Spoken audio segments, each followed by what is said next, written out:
Saya katakan, Pater, menurut pengamatan saya, Tuhan itu menciptakan alam semesta dan seluruh isinya termasuk manusia. Manusia hakikatnya sebagai hamba Tuhan. Maka kalau ada manusia melantik sesamanya manusia menjadi Tuhan, jelas pelantikan itu tidak sah. Malamnya saya ngaji lagi, terus seperti itu. Dan kemudian saya diskusi lagi, sampai pada klimaksnya saya bertanya tentang sejarah gereja.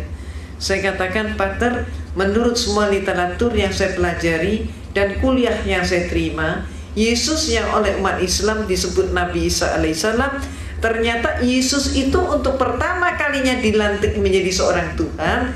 Peristiwa itu baru terjadi pada tahun 325 Masehi. Jadi sebelum tahun 325 Masehi, Yesus belum jadi Tuhan. Yang melantik Yesus jadi Tuhan siapa? Yang melantik Yesus jadi Tuhan adalah seorang raja Romawi, yaitu Konstantin. Pelantikannya terjadi dalam rangka sebuah konsili. Konsili ini bahasa Latin Romawi, artinya adalah konferensi, atau istilah kita yang lain adalah muktamar.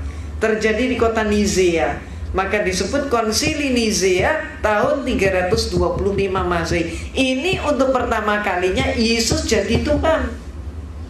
Jadi sebelum itu dia belum jadi Tuhan. Sayangnya sejarah ini tidak dipahami oleh 98% umat Kristen, walaupun sejarah ini ada di dalam buku-buku mereka. Cuman dengan sengaja pemimpin-pemimpin gereja menutup sejarah tersebut agar supaya umatnya tetap tidak tahu. Kenapa? Kalau sampai umatnya tahu, umatnya akan terguncang sekali kalau mengetahui Yesus diproses dari manusia menjadi Tuhan, dan yang melantik adalah seorang manusia. Maaf, keadaan yang terjadi di tanah air kita, Kristennya sendiri juga nggak ngerti konsep ketuhanan Yesus, tidak tahu sejarahnya.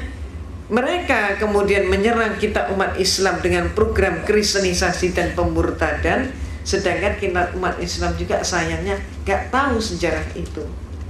Itu sebabnya apa yang saya informasikan ini termasuk menjadi bekal dakwah kita. Kalau ada serangan, katakanlah yang hak itu hak, yang batil itu batil. Sejarah ini perlu diungkap. Ketuhanan Yesus itu ditentukan oleh Konsili Nikea tahun 325. Itu menurut saudara ibu kita Irene Handono katanya seperti itu. Padahal kenyataan itu tidak seperti itu jauh dari kebenaran. Konsili Nikea itu tidak pernah menuhankan Yesus. Konsili Nikea itu hanya menetapkan kanun al-iman, menetapkan patokan iman yang sudah diimani oleh gereja.